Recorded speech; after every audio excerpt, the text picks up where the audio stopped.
When we got married, we did a courthouse wedding, and we were not really ready for, like, we didn't really know how that was gonna work, you know, and there's no, like, how to get married at the, you know, courthouse video. So we were like, we'll just go do it. And we went in, and the judge brought us into her chambers, and she was like, so what do you like about her? And just was very blunt. We were like, we don't really know how to answer this question. So I think we've had a little bit of practice now, so that's good. How would you answer that now? She is calming in chaos. She, from her past experiences, has kind of figured out a way to slow things down and take it a step at a time when everything's starting to get out of whack. And she sees things through a different lens than a lot of the people that I interact with on a day-to-day. Yeah.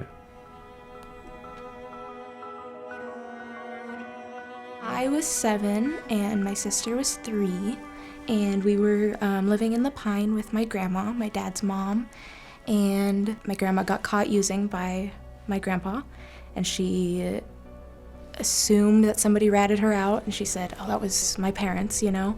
And so she said, you guys have to leave. You have to get out of my house with the kids right now. I don't care. My grandpa, he drove us here to Bend and dropped us all off. We all had a backpack. My parents were still having drug issues, and they said, we really want to do better. We have to do better. We have no other option. And they said, could you take a UA? And they said, we absolutely can. It'll be dirty, but we can do that. We'll show whatever we have to, time and time again. We will be better. And so they said, you have 2 kids here, you know, a 3-year-old, a 7-year-old. Everybody's just got a backpack. You're gonna go, it's late. I mean, it's getting late. You're gonna go sleep on the streets if not. So they made an exception.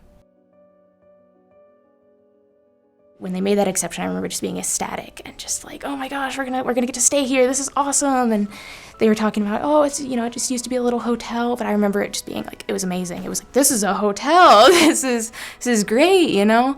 We had bunk beds and this opportunity for my parents to really like step into their parent role and have the opportunity to just be in an environment where it's clean and it's safe, and we can like do family stuff, we can hang out, do all these very normal things, and it was just so much bliss when we got here compared to just chaos beforehand.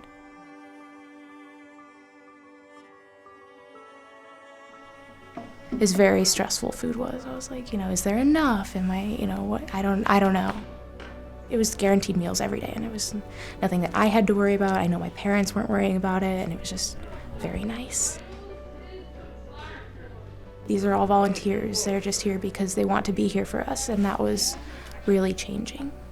It makes such a difference, especially to kids, you know, just having community and having people that, you know, show that they care and that they're there instead of just feeling, you know, very alone and singled out.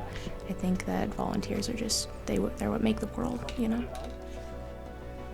We moved, and they ended up being able to start their own business, so that was really wonderful. They owned a moving company for a handful of years, but it was really good for them to like have these opportunities. My dad still owns a moving business, a different one now, and my mom does housekeeping, but for herself, so.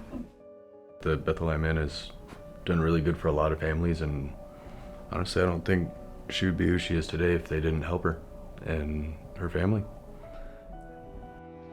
Hi, Sadie. Welcome, welcome. The Bethlehem Inn really showed me what it's like to be, you know, that kind of person, the person that kids look up to and that, you know, people can lean on, and just to try to be that rock in people's lives.